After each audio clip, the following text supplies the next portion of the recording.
I was training to do an Ironman. And so I was like in the gym 3 hours a day, every day of the week.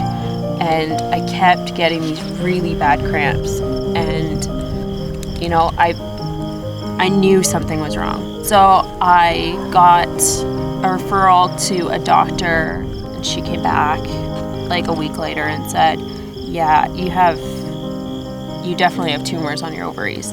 I told who was my boyfriend at the time, and is now my husband. I only told him. He took me to the hospital, didn't tell my parents, went and had surgery, came home, and I don't even know how my parents found out, really, because they showed up at my door, like at my apartment 2 days later, and were like, what the hell is going on? I'm like, oh, I have ovarian cancer.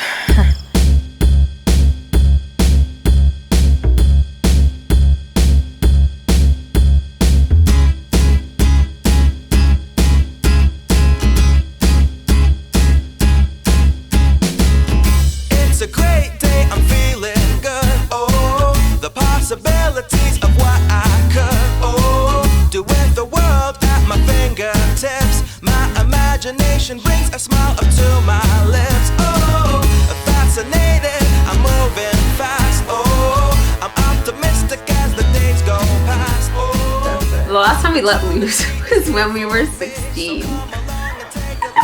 We thought we were such rebels because I told my parents I was going to her house, and she told my parents she told her mom that she was coming to my house, and her mom was going out of town for the weekend. So we took GO Transit from Georgetown to Toronto for the day, and we went to the ROM, and we thought we were being total rebels because we didn't tell anyone. And we rode on the TTC, and we went to Chinatown, and then we went back home to her house, had pizza, and went to bed. And we thought that was like the greatest thing ever. We were such rebels. We were such rebels. Oh yeah.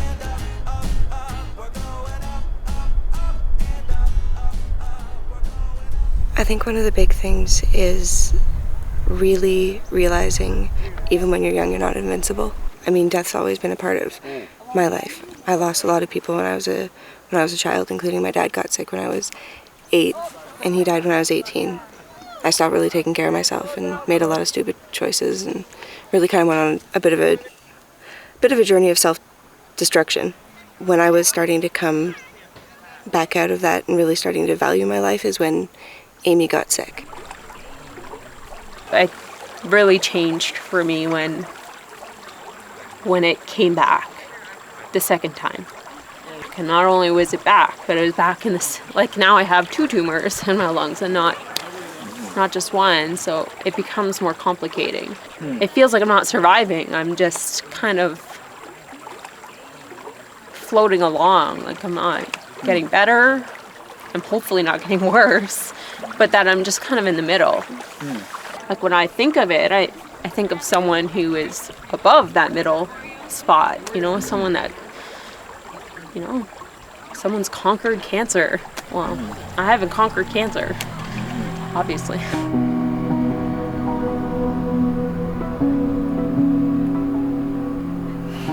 This is something that I can't tell her. Like when I feel scared and when I feel sad, I feel like I have to be strong for her, and that's hard. Yeah.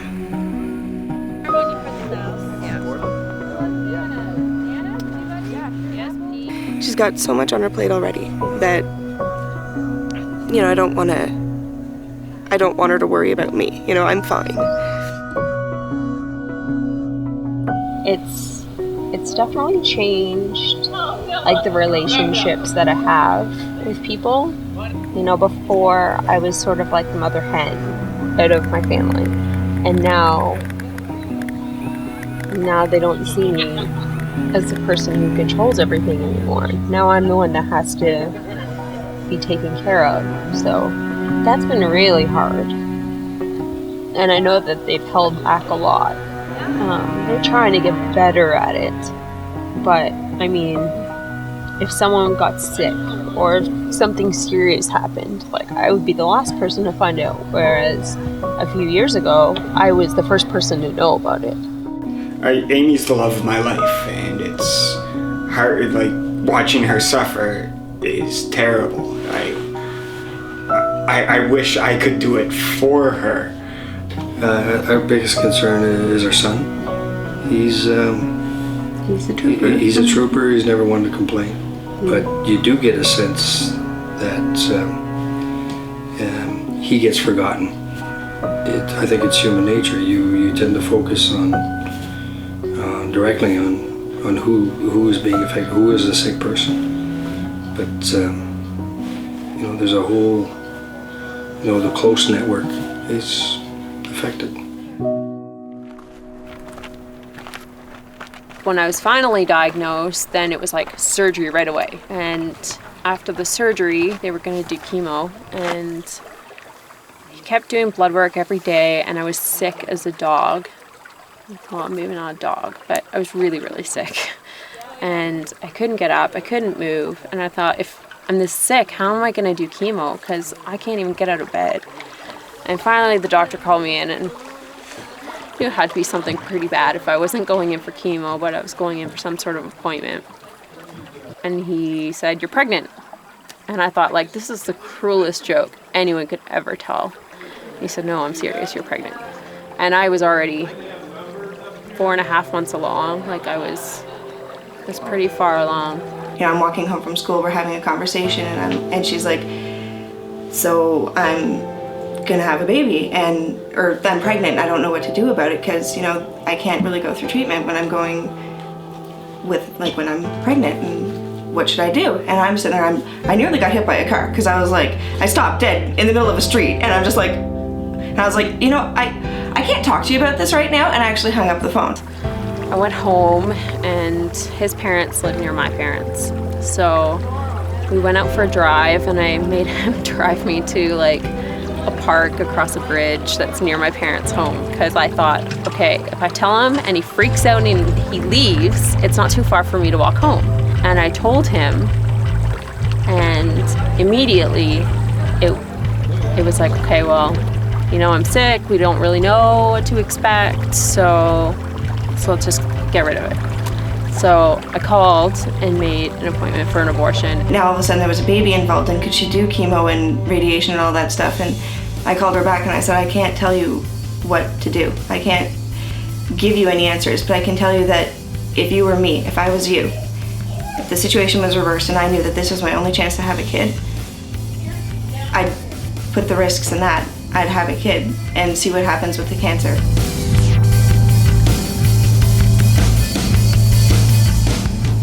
My daughter's father-in-law had cancer when he was young. He said, "I hated people coming to see me that had fear in their eyes." I mean, it's not easy because there is fear, but I guess somehow or other you can't let it show. I think that's what we've been trying to do is I don't know if you call it upbeat, but just live life. Yeah. Just live it. And it's almost as though you and try and be pretend positive. there's nothing wrong. And so if you had one thing to say to John, what would you say to him? Now, buddy, you're a trooper. Buddy.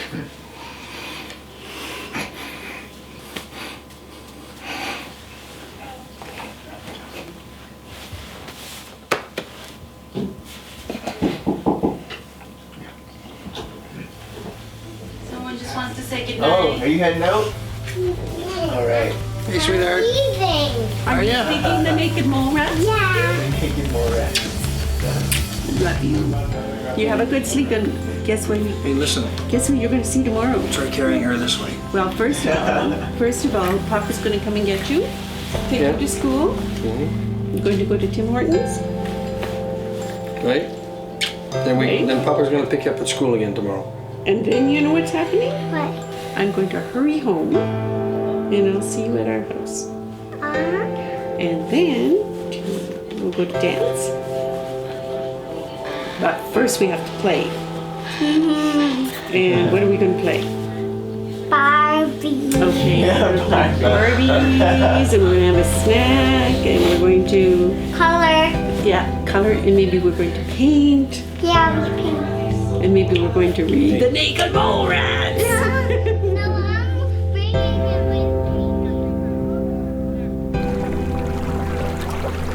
And the next day, I called back and said, I just can't do it.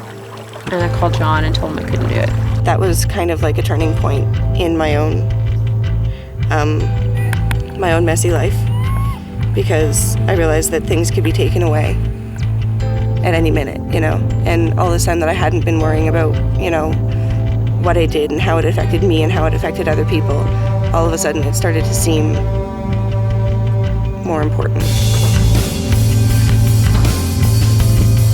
Everything is so fresh. I know that there's more to come, and I hope that I can handle it well.